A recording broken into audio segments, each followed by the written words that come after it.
T32 is an American Tier 8 heavy tank. This American heavy tank was an experimental tank in World War II. It was developed on the basis of the M26 Pershing and the T29 tanks. First prototypes were built in 1946, however the T32 never entered mass production. In World of Tanks, T32 leads to the M103, but let's see how it fares in some gameplay.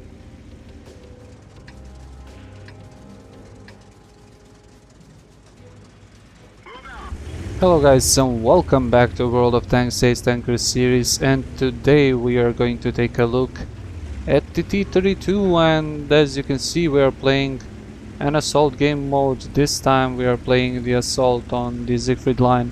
We are going to see a couple of, well, basic things about the tank, what you should know when you are fighting in the T32, and also a couple of key positions when you are fighting on the assault map.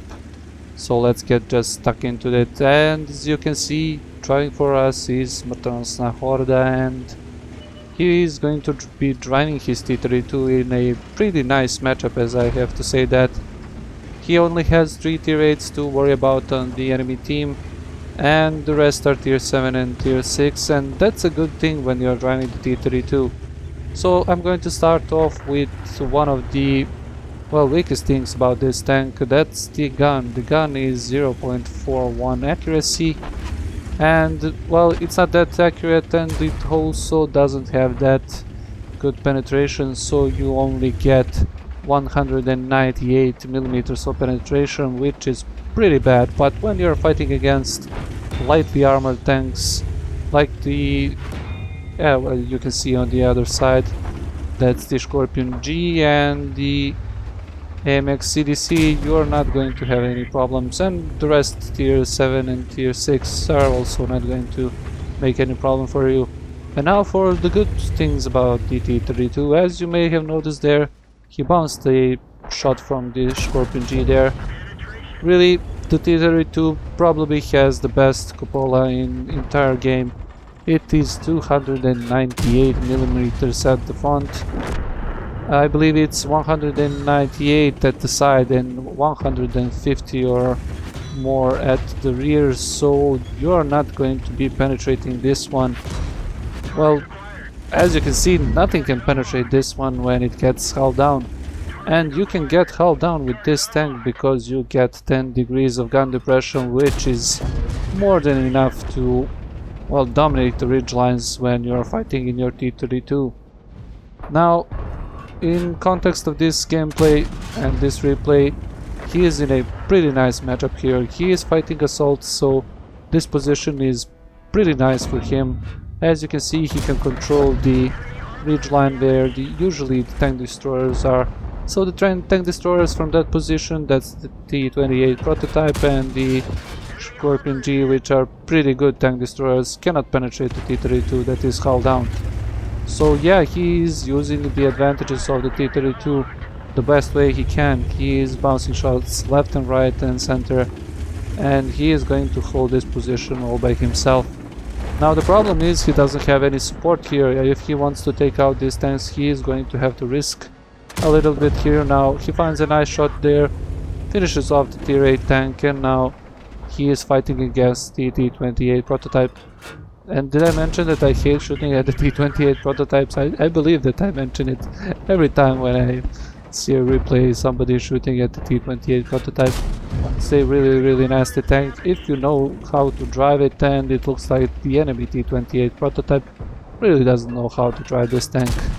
Fortunate there not to get the snapshot on the T28 prototype, but as you can see, the enemies are making a slight mistake here, so they are leaving this position, this entire flank here, to be occupied by the friendly team. The best bet for the T28 prototype would be to stay in those bushes where he was unspotted and he had the shot on the T32.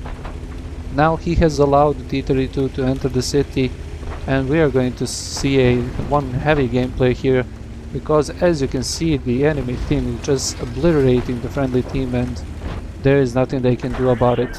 And this is the problem that the T28 created for the enemy team. So he left the flank, he left the left flank, well, not guarded.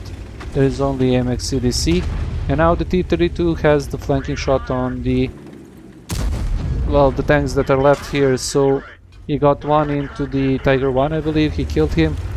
That was his second kill. Now he kills the artillery. That's the third kill. And now he is again in a pretty nice position where he can use the hull down to fight against the tanks that are here. Now this Oni is going to be a tough nut to crack because he is in a pretty bad position here to shoot at the Oni, and well, the Oni is not hitting him, so that's a pretty good thing.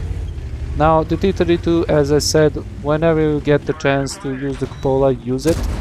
As you can see here, pretty nice use of the cupola there, and he dodges the shot of the Oni. Oni had the perfect shot on the side of the T32 and he didn't take it. That was a big mistake by the enemy Oni. He could have done here a lot of damage. I believe he is using the big gun. Shooting at the side of the hull of the T32 should be easy to penetrate, and he has another shot and he again hits the rubble next to the T32. Now the CDC playing a hero here, trying to fight off with the Super Pershing and also the T32. Gets shot once, and as you can see, Horda is carrying this one pretty good here. The CDC makes a mistake once again, goes in front of the gun of the T32, and Horda finishes him off for the 6th kill. Now he cleaned out the left side, he cleaned out the center. The Oni just fired, so the Super Pershing and the T32 can push forward and finish off this Oni. Now the Super Pershing is making a mistake here. He is trying to back off. What he should be doing is trying to flank the Oni, well, or kill it, because yeah, Oni reload pretty bad there. Now yeah, they were, I believe they were 5 against 10 or 6 against 10, and now they are 3 versus 3, and as you can see on the enemy team there is only tier 7 and tier 6. A couple of those tier 6s being the scout tanks, as you can see here, 5916. Pretty nice aim here on the 5916, finishes them off for the 7th kill. The VK3002D that was fighting on the D line against the T32 now tries to put a shot into T29. The T29 rushes pretty bad there because the reload on the VK is pretty nice, and you have to be well aware of those reloads when you are fighting against some of those lower tier tanks. And I believe the penetration is 145, the alpha is 240, so the T29 shouldn't do that. He should be careful there. And as you can see, he is on 8 kills. This was a, well, it's an assault game, so you have to do everything in 10 minutes, so he is rushing pretty hard here to finish off this one.